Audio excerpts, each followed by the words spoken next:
La réalité de l'islam, on vous la cache, on m'interdit de vous la dire, parce que l'islam n'est pas une religion comme le christianisme, ça n'a rien à voir. L'islam est une religion de la loi, l'islam est un droit religieux. Et donc, ce droit religieux prend l'homme depuis le berceau jusqu'à la tombe et dans tous les aspects de sa vie.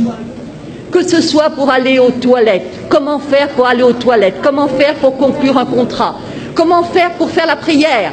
Et ça, le chrétien ne peut pas le comprendre. C'est ça la loi islamique.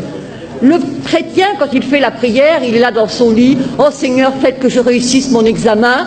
Au nom du Père, ah, peut-être il fait le signe de la croix, mais quand il fait froid, il a les mains en dessous de la couverture. Mais pas pour le musulman. Le musulman doit se lever, le musulman doit se laver, le musulman doit prendre un tapis de prière. Le musulman ne fait pas la prière n'importe comment, n'importe quand, n'importe où. Et c'est ça la différence. Il ne jeûne pas quand ça lui plaît, il ne fait pas le pèlerinage à la Mecque quand ça lui sied. Non, non, non.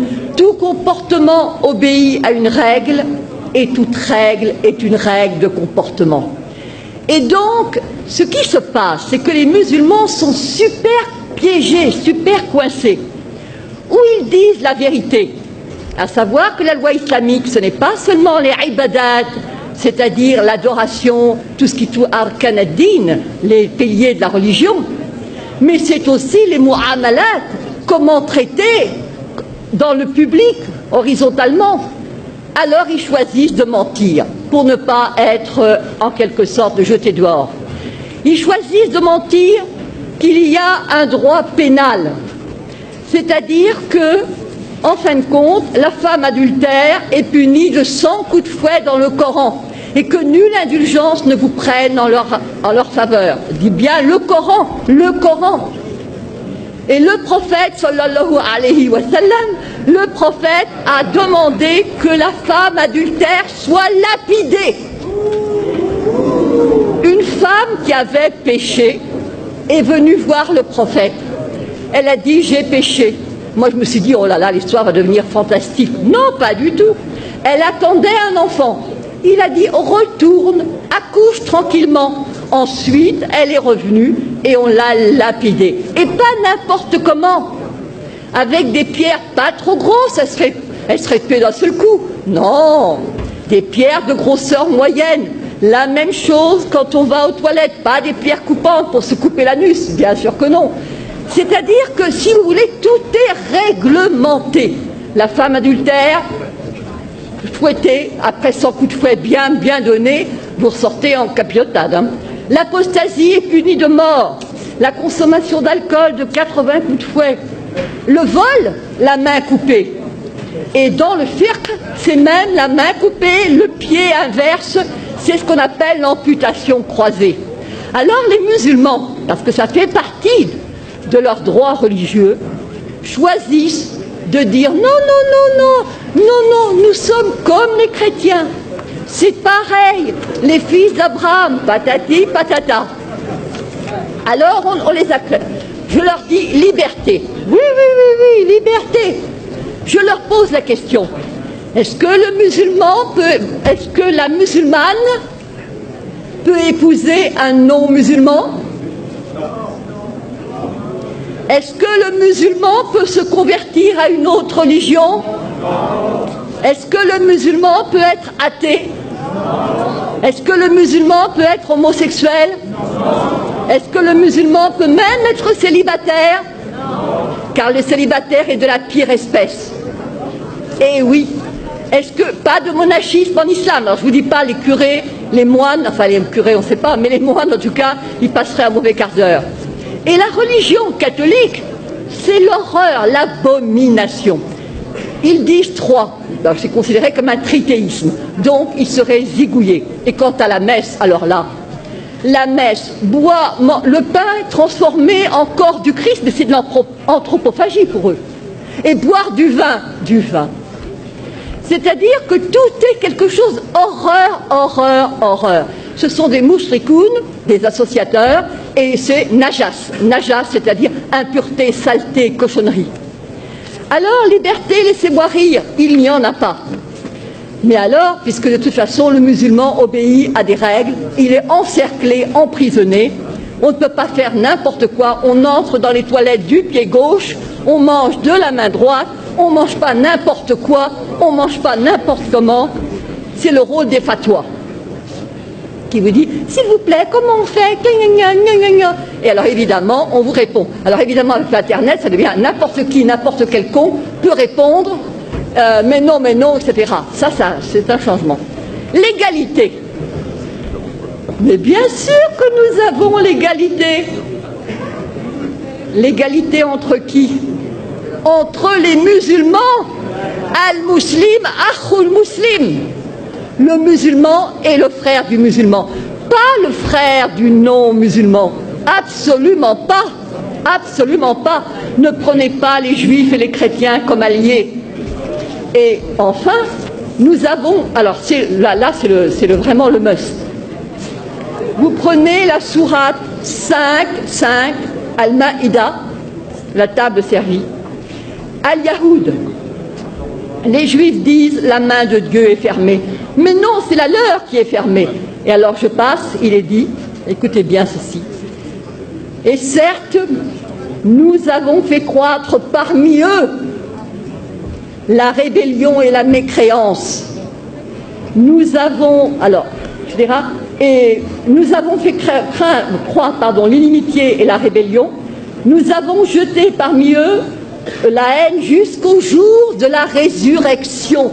Yaoum al-Qiyamah. Vous voyez pour l'affaire d'Israël ce que ça signifie. Ensuite, il est dit, ce sont les Juifs qui allument la guerre. Ce sont les Juifs qui allument les guerres. Et c'est Dieu qui l'éteint. Et rappelez-vous, il y a eu une fatwa, il y avait eu des émeutes en banlieue, et monsieur Malek Chabel, musulman modéré, a écrit, mais il n'y a pas de guerre sainte en islam. C'est-à-dire, il a dit, en fin de compte, ce sont... il a cité de manière très habile que ce n'étaient pas les musulmans qui allument les guerres. Et tous ceux qui connaissaient le Coran ont compris. Parce que c'est sûr. Mais bien sûr que le problème... Alors, je me suis adressée au recteur de la mosquée de Paris, le charmant Dalil Boubaker. Je lui ai dit, comment trouvez-vous la première sourate du Coran? Il a dit, c'est le paternoster chrétien. J'ai envie de lui dire, alors crétin, le paternoster, alors commençons. Au nom de Dieu, le clément, le miséricordieux, etc. C'est toi que nous adorons, Iyyaka na'budu wa iyyaka nasta'in, ihdina sirat al-mustaqim, donc guide-nous dans la voie droite. Et alors là commence le suspense. La voie de ceux à qui tu as accordé tes faveurs. Sirat al-ladin, voilà, an'amta alayhim. Donc c'est la voie de ceux pour lesquels tu as été généreux.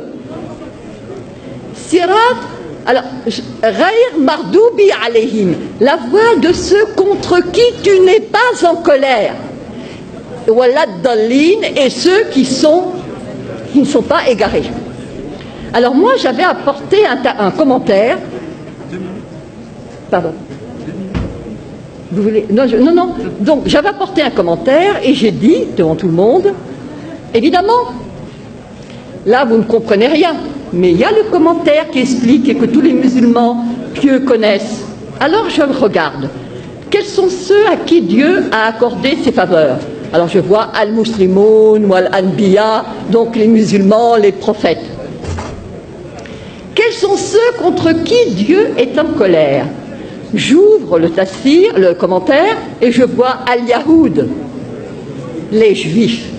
Et ceux qui sont égarés, je regarde et je vois al-Nasara, les chrétiens, les Nazaréens. Et je dis, c'est ça, votre sourate première, le paternoster, et nos curés cons, qui font du dialogue islamo-crétin.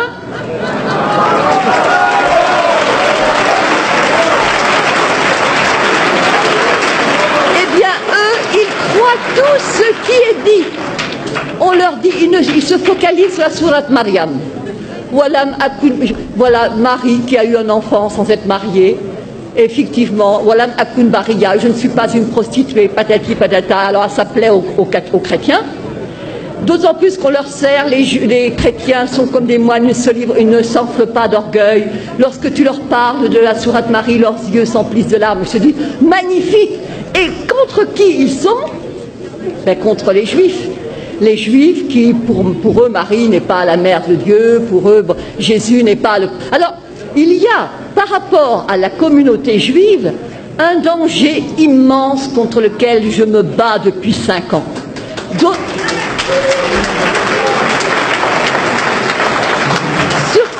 Surtout à cause du problème d'Israël. Les gens qui combattent contre les Israéliens ne sont pas des gens du XXIe siècle. Ce sont des gens qui se rappellent qu'il a été dit qu'au jour du jugement dernier, les Juifs se cacheront derrière une pierre, derrière un arbre, que la pierre elle-même et l'arbre diront, il y a un Juif derrière, tue-le. Alors comment laisser ces non-assistance à peuple en danger? Oui, bien sûr. Donc je dirais, l'islam n'est pas ce qu'on vous enseigne, l'islam n'est pas ce qu'on vous dit.